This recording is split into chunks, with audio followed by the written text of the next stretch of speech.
Record Store Day 2019 coming right up.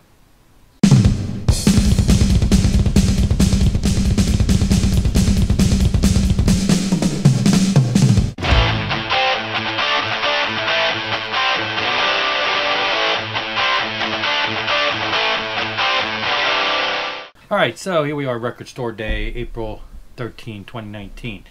So, what did I do today? I didn't get up early. I didn't go stand in line. But I did go to Record Store Day.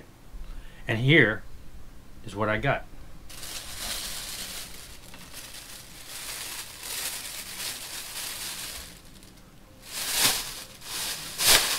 Honestly, yeah, I didn't get anything Record Store Day related. Honestly, there wasn't a whole lot on the list that stood out as things that I was going to rush out and get. I did go, but most places open about 8. I went a little after 9. I did go with the intent of maybe trying to find a copy of the Alice Cooper. I guess I didn't even realize that that was being released until more recently, but still not something I'm going to get up early and go fight crowds for. So I went to the one store that was like the biggest store, and because they had a picture of it online that they had it. But then I got there and I said, so, you know, any chance you got one? Nah, it's gone. Sold out in like the first 10 minutes. Turns out they only had 2 copies. So, yeah, sold out in 10 minutes, obviously. So I went ahead and looked around. Didn't buy anything anything else that was there. So then as I left the store, I called another store across town. Just, yeah, it's a smaller store. By chance, maybe nobody over there likes Alice Cooper. So I called them, asked them if they had it, and they said, no, we sold out too. So I assume those places were, you know, didn't get many in stock. I'm hearing now that people are selling them on eBay for like $100. It's no record's worth that to me. I'm sorry. One day it'll be somewhere in a used bin. One day it'll be somewhere marked down, you know, $20, and I'll pick it up. After I left the record store, I did go by the antique store, antique mall that I mentioned a couple videos ago, because I knew there was stuff there, and I knew I'd go ahead and get me something. So I did pick up some vinyl today, just not Record Store Day related.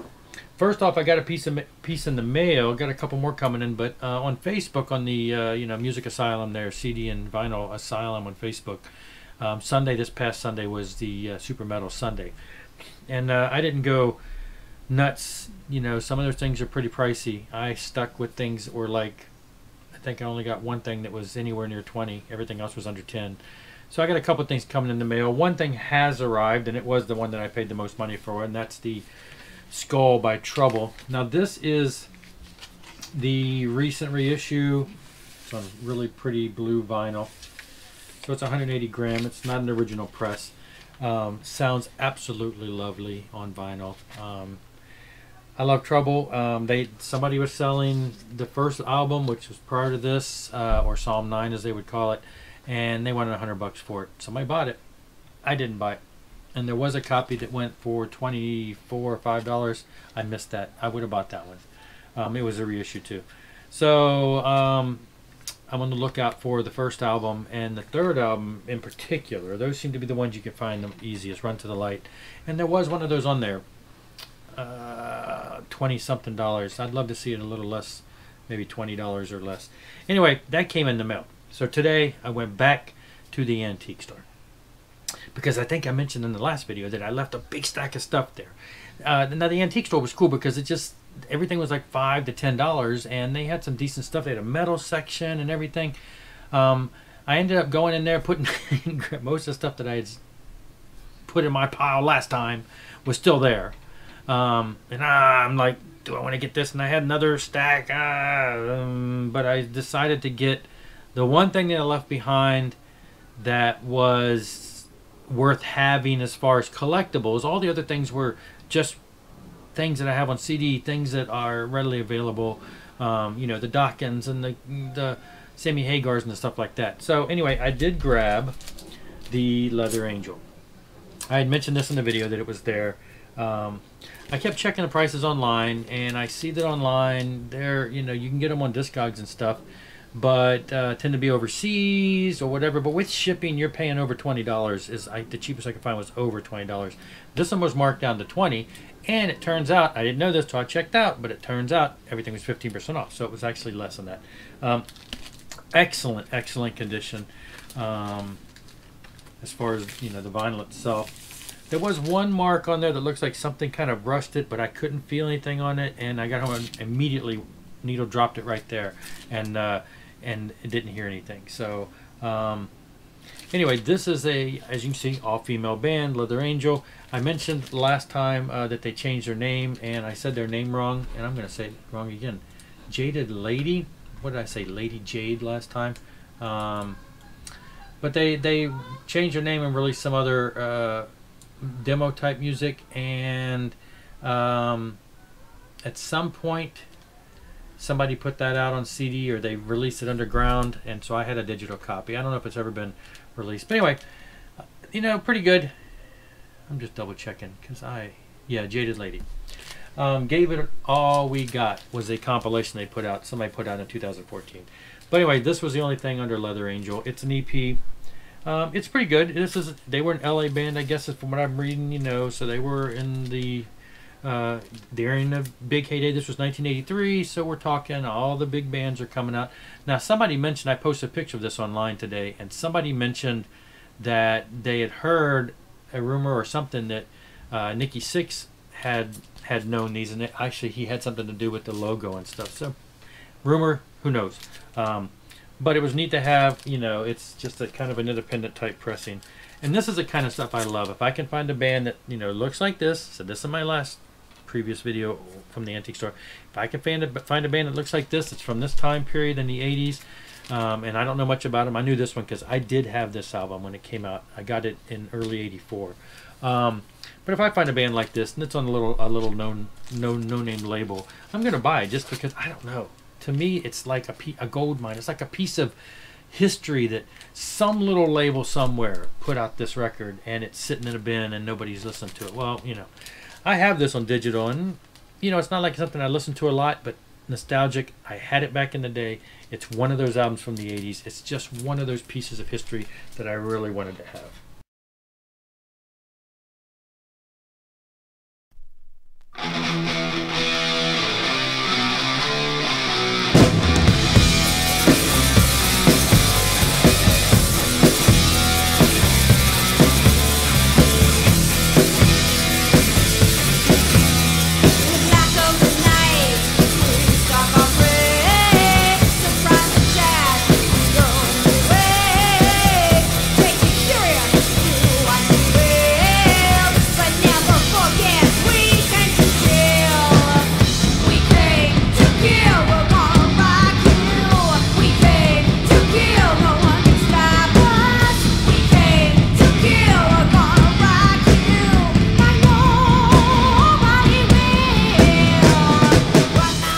Okay, so then I was content to walk out with just that because I'm like, okay, limit $20.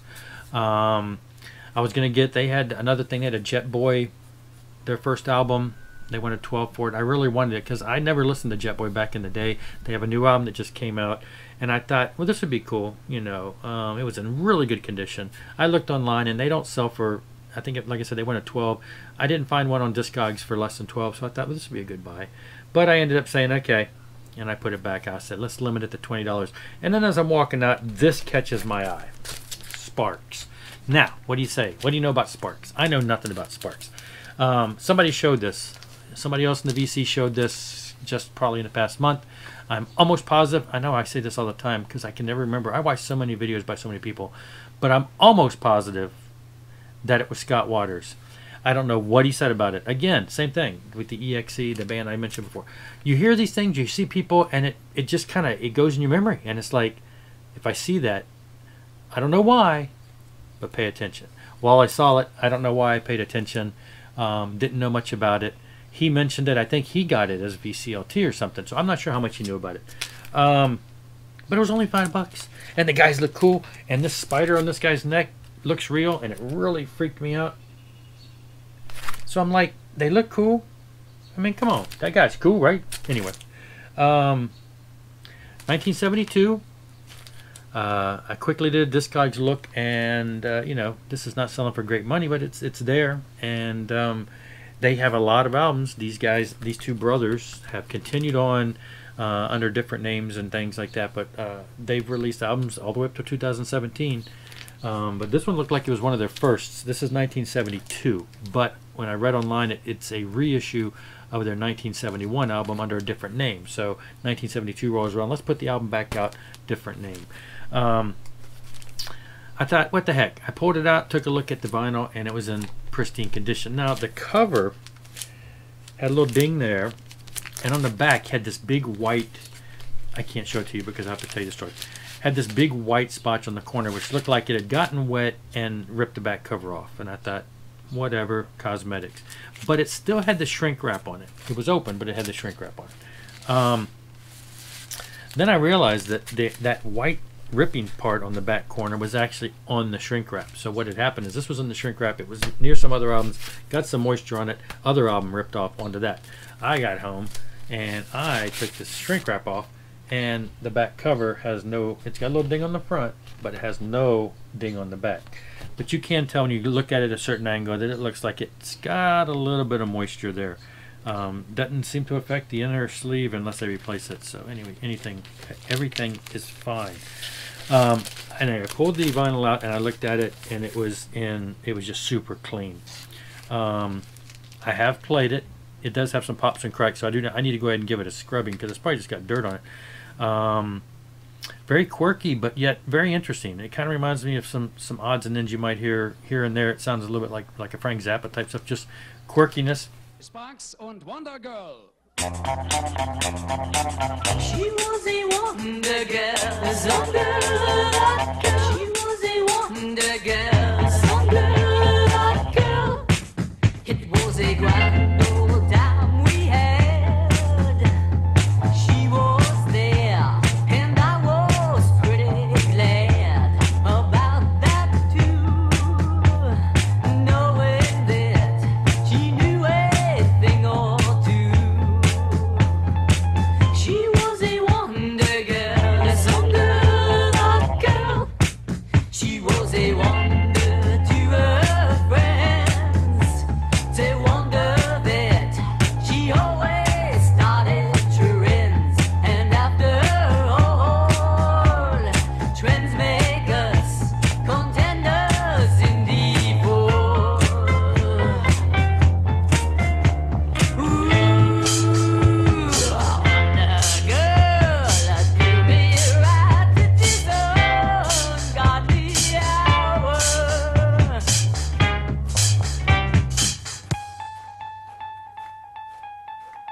She was a wonder to her dad. But interesting harmonies and interesting songs, and I listened to the entire thing and very much enjoyed it. Then it caught my eye that this is actually a white label promo. And if you can see it on there, it says promotion, not for resale.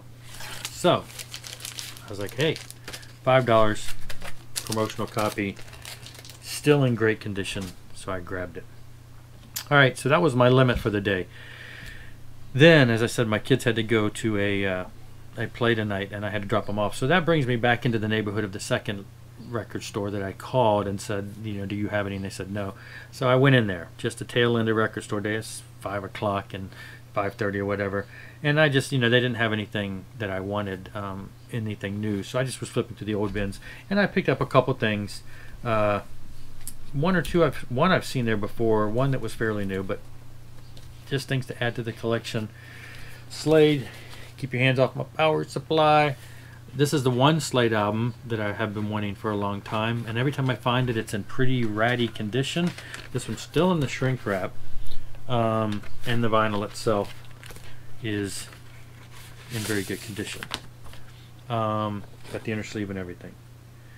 So see, now this one came out, what was this, 84, 5, 4, 84, 84. I had no clue who Slade was back in 1984, 83. They've been around since the 70s, early 70s. They're an English band, Irish band, overseas somewhere, not in America. And I think, as most Americans, probably didn't know a lot about them unless you're into this kind of stuff. And then, of course, this little band called Quiet Riot comes along and ends up having like the #1 heavy metal album of all times in the early 80s. And they did a cover tune from Slade. Nobody's ever heard of Come On Feel the Noise. I mean, not many people. I'd never heard of it. I thought it was their song. No, it's a band called Slade. On their second album, Quiet Riot, their second album, they did another song by Slade. So I guess at that point, I'm not sure what Slade's, how active they were, but boom, they hit this.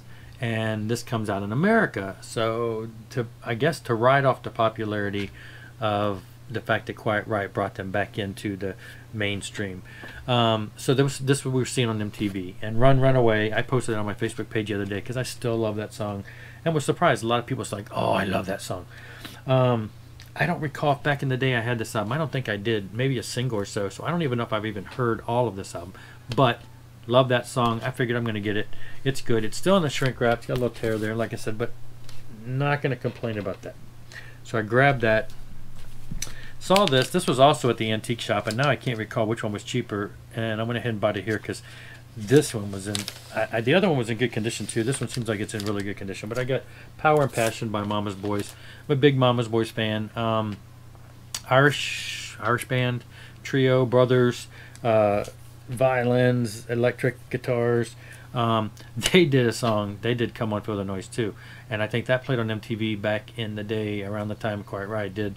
They had a different take on it though because of course they've got this Irishy type feel to it, but it's still heavy.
Great stuff. So anyway, this album came out later.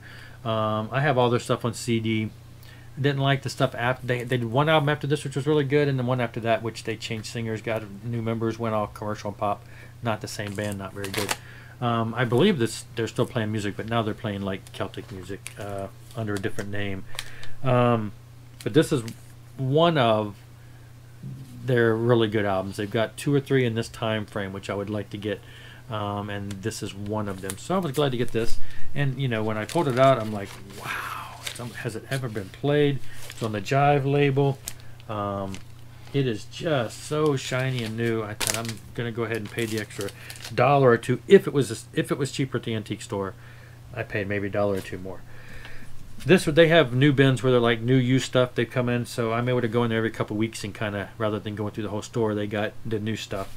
And they had a copy of Ritchie Blackmore's Rainbow, first Rainbow album with Ronnie James Dio. It is still in the shrink, though it is open. So the cover is still in the shrink. It's in good condition. And I pulled out the vinyl, and the vinyl looks unplayed. The fact that it's in here with the top to the top makes me wonder how much they even played it. So that's cool. My first vinyl of Rainbow. Would love to get the first couple of that with the Dio years. All their stuff is good. So if I ran across any vinyl by Rainbow, I would get it. Then usually when I go to the store, I start in the discount bins. They have a section called Super Saver, which is $5, and then they have stuff that's marked down. I did go there, and they didn't have anything marked down that I wanted. There was this one album that I wanted in the Super Saver bin. It's been in there for months and months and months, and I know nothing about it, but I wanted to buy it. Contains the band Alias. The band's called Alias. The album's called Contraband. Why would you want this, Jeff? What makes it special? Okay, 1979 release. I pick up things like this and I'm like, well, that looks kind of interesting, you know. country band, rock band, what's it about? Flip it over on the back. The players on this band include, any of these names ring a bell? Leon Wilkeson, Billy Powell, Artemis Powell. So we got right there 3 members of Skynyrd. 1979, this would have been after the plane crash, after Skynyrd disappears or quits. Here's 3 of the guys from Skynyrd doing this band. Now I guess this would have been before Rossington Collins, because I guess some of those guys went to that band with Rossington. So here we got 3 guys from Skynyrd, so I'm interested to see what this is about. On top of that, special unique assistance from whoever Steve Gibson and Mylon Lefevre. Now, Mylon Lefevre is a big time Christian pop star. He was a rock star before he started singing Christian music. He was singing Christian-y type music, you know, rock and roll, resurrection, and it was kind of just like rock. He wrote a lot of songs for a lot of famous people, including Elvis Presley and some other people. So Mylon Lefevre was pretty popular. His family's been around doing music, the Lefevres, and so he kind of went off and did this whole rock thing. And then around this time, somewhere in the late 70s, he came back to his roots, gospel music, and he started doing more of a contemporary Christian, a little more mellow. And then by the early 80s, when things started getting a little rockier, he started going with the synth, kind of a guitar and synth pop. Anyway, the fact that he was involved in this, the fact this got 3 guys from Lynyrd Skynyrd, I thought it's worth a couple dollars to grab, so I did.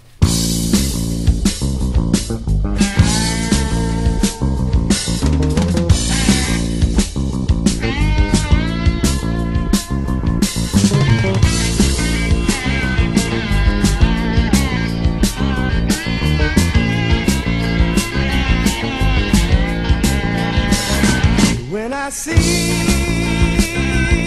you lately, you know I feel so angry, yeah, yeah. Just like a flame burning in my heart. It's just like a message that is tearing me apart. All these blues, they tend to make me uptight and feeling like a street fighter. Then I kept flipping and was surprised to find this in there. Couldn't pass it up. I got Crocus the Blitz. I'd like to eventually get a lot of the Crocus albums on here. Apologies to Dee Snider. But every time I found a copy of this anywhere in town, which I found a couple, I take it out and it's always all banged, messed up, and scratched up, and there's always something in here. This one is really clean. I am seeing, as I look at the light, I do see just a little bit of, you can feel it. Oh, that's not good. I didn't see that in the store. Just a little bit of warbly effect here. Usually they say that's a sign, and it's just on that one side. That's usually a sign that this has been too close to heat or something. Oh, yeah, I can feel it now. Well, it was a super saver, and it only looks like it affects that first song, so worst case scenario, the first song on both sides. But it's in great condition, still in the shrink, just like the other ones were. It's still in the shrink, though it is sealed. I mean, it's not sealed, and the vinyl was in pristine condition aside from the fact that it was set. So I grabbed it. So my record store day was not a total loss. I just got nothing that was RSD related. I would still like to get this, the Alice Cooper whenever I see it and it comes down, but I'm not going to go spend a lot of money, and I'm not going to go stand in a lot of lines for that.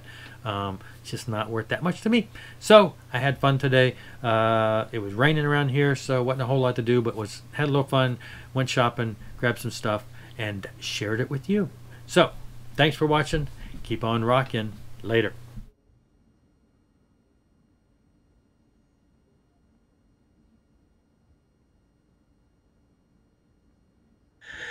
Yeah, so I just tested the Crocus out, and it's bad. It's worse. So you can see it's horrible. Lesson learned. I was looking more at the gloss and the shine because I'm not used to seeing them that way.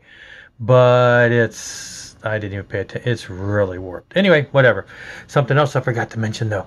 So I went to that antique store, and it's a 2-story place. I'd only been to the first story. Never paid attention to the second story. This time I had more time. There was nobody waiting for me. Everybody was away. After I did all my rounds around the bottom floor, found all kinds of little vinyls here and vinyls there. Nothing great. But I said, well, what is upstairs? I keep hearing people upstairs. So I go upstairs, and oh my gosh. The whole top floor is nothing but action figures. It is just everything you could think of.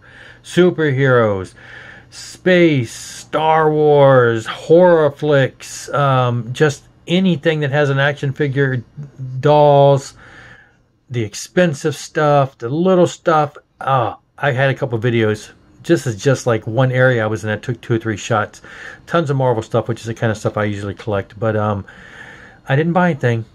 But oh my gosh, the whole floor, the whole upper floor, huge amounts of action figures, dolls, toys, figures, statues, anything and everything. Here's a couple clips, and that'll end the video. Later.